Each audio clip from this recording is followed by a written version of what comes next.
Hello everyone, this is Nick and I'm going to be doing something a little different today. I'm going to show you how I do my animation at the beginning of my videos. Now this is free. I'm not using any paid software. I'm using Paint off of Windows and CapCut, which is a free download. Those are the two programs I use. So I'm copying the wheel and I'm pasting it. And I'm going to remove the background. Now there is a remove background tool that you can use, but I've already tried it and it removes too much detail of the wheel. So I'm doing this the old-fashioned way. I'm erasing it with my eraser tool. Now, you don't have to erase it perfectly.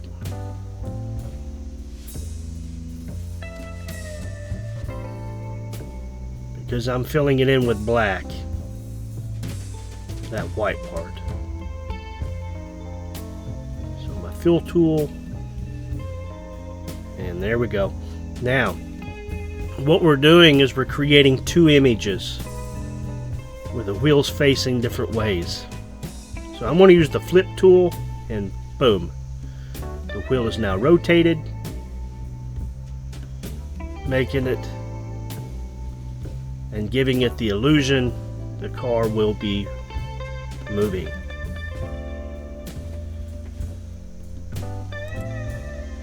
Okay, so we'll place the hubcap there. And I'm going to grab the other one and we're going to flip it to where it's opposite of the wheel we're putting it over. And we're going to paste it or drop it, whatever, right there. And we're going to save this as a PNG file. Very important, okay? And I'll explain why in just a minute. So save this as a PNG.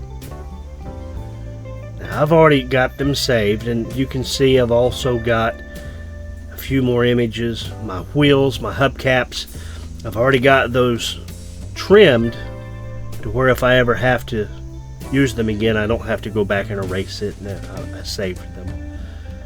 So now we're going to use a tool, CapCut. This is an app that's free to download. This is what I use to edit my videos, and we're going to import those two images of my car. One of them I'm going to drag and drop into the video frame, and the other one I'm going to zoom in because we only want these pictures just a couple of frames in length. So now I can see each frame, and I want these about 2 frames. So I'm going to select right there, and I'm going to split it and remove any length on that. And we're going to do the same to the second one. 2 frames. 1, 2, 1, 2. Alright, now let's select both of these pictures. Right mouse click, copy, and paste. Drag it down to the timeline. Drag them on, grab them again, copy, paste. We're going to do this a couple of times, and then I'm going to show you you don't have to keep grabbing all of these, but I want this a little lengthy. I'll do it one more time.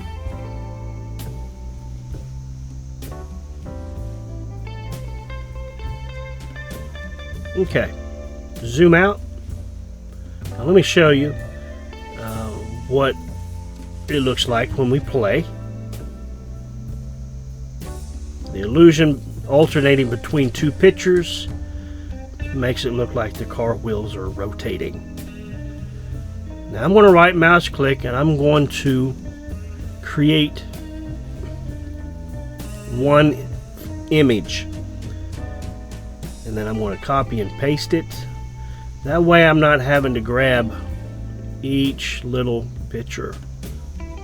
It's only 2 frames in length. Now I can grab these and make it go a little quicker in the length of the car. Now let me show you, you can undo creating the compound.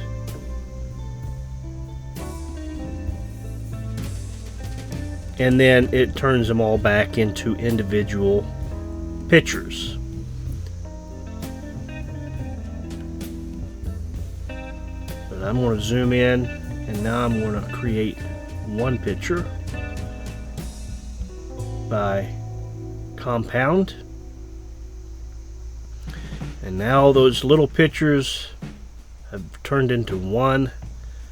You can't lengthen it, but you can shorten it if you need to. But if you need length, guess what? You copy and you paste. Just like that. So you can always continue to do this for as long as you need it. And then you can always delete what you don't need. But you get the idea. Alright, so let's go back into Paint. I want to explain the PNG file.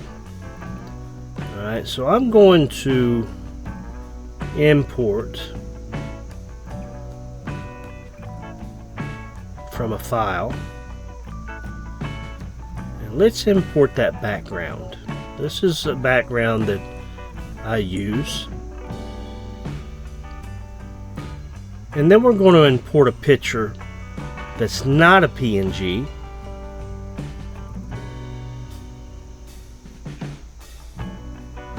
Let's import, you can see there's a JPEG and then PNG. So we're going to open this one.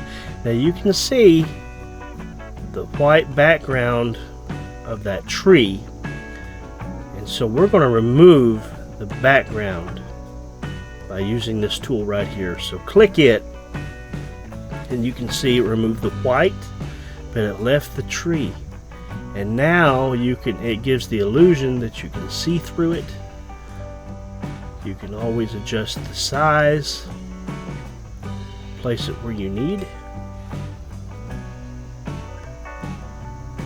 So that's a PNG, and it's very important to save these files like that, so when you import it to CapCut, you won't have that square box, that white box behind the tree. So let's do the car. Let's import it. And let's import one that has that white background.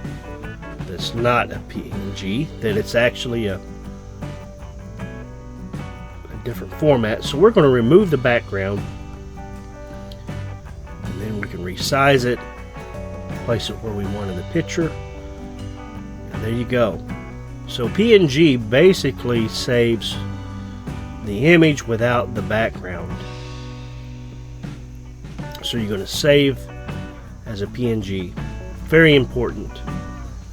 So now let's exit this and let's go back into CapCut. And I'm going to show you how to create keyframes. First, let's import this background image.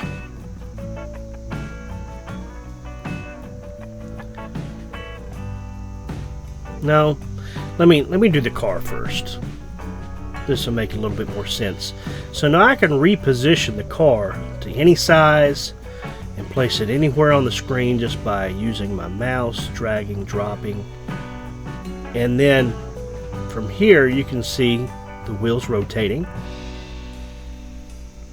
So now let's get the image to move from one part of the screen to the next. So I'm going to create a keyframe by clicking on these right here. Okay, and selecting my position and size. And So now there's my keyframe right there. That's where it placed it. So if I need to make adjustments, you can always click on it and adjust what you need. But I'm going to create a second one now. This will be where I want the car to end up. And I'm going to just use this position right here, and I'm going to remove the negative, creating a positive. And you can see where it put the car on the screen. Adding the negative back puts it back into the first position. Removing it moves it to that position. So now let's push play. So now we have the illusion that the car is moving, which it is, because you told it to move from this position to that position. But if it's too slow, drag it. Then you can drag your keyframe to a different position to give it the illusion that it's going to move quicker, because it is. You told it to get to this position at that amount of time. So let's move it again closer to the first keyframe, and now it will move even quicker. Let's make it move really fast now. Just drag it all the way up here. There we go. Get some speed. Now, the car only goes to so far, so what we're going to do is we're going to move the car off the screen by dragging it. We're not going to use those XY positions. We're just going to drag it where we want it to end up. Now, check this out. Now it left the screen. So now the first keyframe, I'm going to click on it.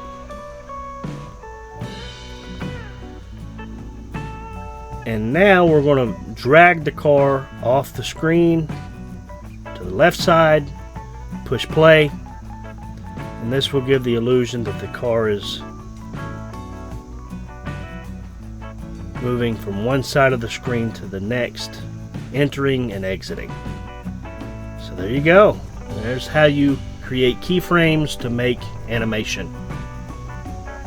Alright, let's open up the background picture that I've created, and I'm going to drag it here, lengthen it, and you can see it's small, but we can always zoom that in to make it fill the screen like this. So that way you're not seeing the black crop at the top and bottom. And then you can drag your picture where you want it. Alright.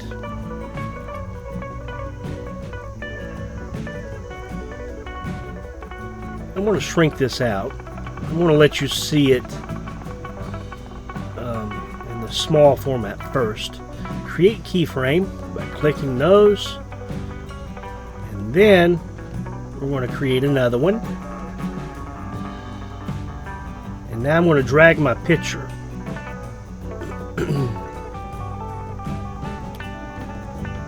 Now watch this.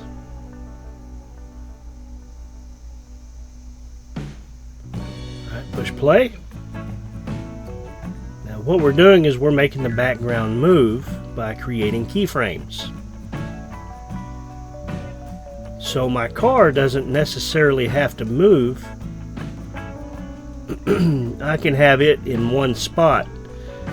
It actually stays in one location, but the wheels rotate, giving the illusion that the car is moving, when in reality the background is what is moving. So let's push play. So the car is remaining in the same spot, but it's the background that's moving. And so now let's make the background take up the full screen here. I'm going to reposition the car to now fit on the road. Now I'm going to click on the other keyframe, and I'm going to have it Fill the screen. There it goes. It kind of snaps into position. And now let's push play.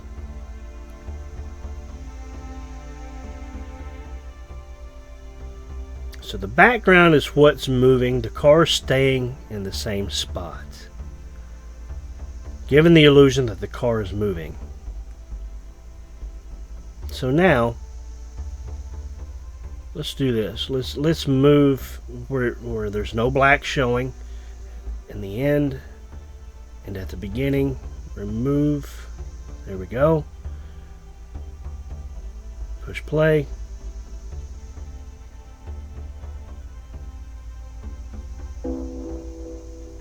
Now the background stops, but the car keeps moving. So what we're going to do is now, where the background stopped, I'm creating a keyframe on the car. Create a second one. And I want the car to go off the screen. So now the car will be moving while the background stays in place. So now push play. You can see the background's moving, then the car moves. So I kind of alternated the animation there. I went from the background to the car, creating a cool effect.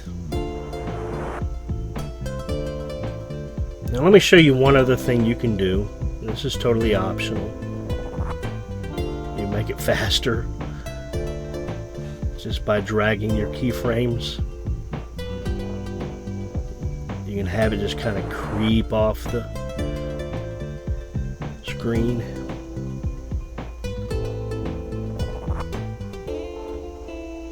So you place them where you want them, and you can make the car just do anything you want it to just by telling it, this is where I want it to end up. So you can have it just kind of float up in the air like that. And to get a little bit more creative, you can go down here to the blend. Watch this. I want to delete that keyframe. Now I'm going to create another one. And I want it to go right here. That's where I want the car to end up. Now watch this. You can use this down here, create a keyframe. And you can have the car look like it's fading out. Like it disappears before it even leaves the screen. Push play and check this out. Just kind of fades away. So you can create several cool effects using these keyframes without really a whole lot of work. So doing animation is not that difficult. Using free tools, free apps. Now I've purchased some animation tools. I've got programs that have cost me a lot of money. And guess what? It takes me longer using those programs to make something like this happen than it is for me to just go ahead and use Paint to get my images and then use CapCut to make the illusion of animation. So the reason why I got into the animation was by mistake. It was by accident. I didn't talk in my videos when I first started. It was hard for me to cook and talk at the same time. So I decided to use a text-to-speech option.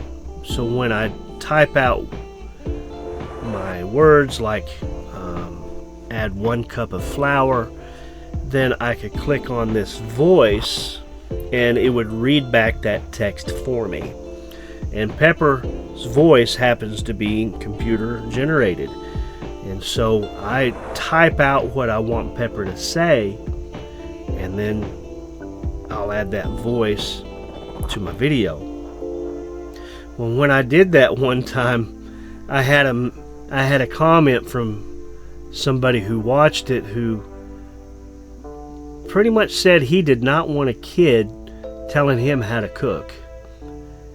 And I realized, okay, if this is a cartoon character, a fictional character, people are mistaking her for being a real person, or him. So I decided to just create a cartoon character. So I went into paint. I painted Pepper. It took me several days, but I did different head rotations and lip movements and things like that, so that way I could give the illusion of this cartoon character walking or talking. So that's how I ended up creating this cartoon character to open up my videos. It was so that people could see this is a cartoon character that is narrating for me, and it would save the confusion of people mistaking her for a real person or a real child. So that's the whole reason for it. And it's a lot easier for me to animate Pepper moving in a car than it is for me to have her walk. Now, I've got the walking part down, so I've got a few of my cooking videos where she walks onto the screen and then walks off. But it can get repetitive. And I know I've overused the same intro for several of my videos, and I'm going to have to get a little bit more creative. I think the next one I might try to do is Pepper in a motorboat on a lake, fishing, so that way when we do a fish video, she could open it up actually doing some fishing on a pond or a lake. I've thought about a skateboard. I've thought about motorcycles, things like that. Vehicles is easier to get cartoon characters from one point to the next. So that's the reason for the car. It has nothing to do with my cooking show. It was just an easy thing for me to do, and I thought it was pretty cool. So I'm wrapping it up. I know I talk too much, so I hope you enjoyed this. I'm thinking about maybe doing another video on how I make Pepper talk and things like that. But we'll see how this video does first. I'm not going to waste my time doing something that people aren't interested in. So if you liked what you saw, please give me a thumbs up. It helps motivate me to continue to create content, and sometimes it gets a little discouraging when you spend some time on a video and nobody likes it or nobody watches it. So having those comments really does help, and it motivates us to continue to be creative. So God bless you. Remember, Jesus loves you, and I'll see you in the next one. Bye. If you like our videos, then please consider subscribing to our channel. Giving us a thumbs up is also appreciated. See y'all later.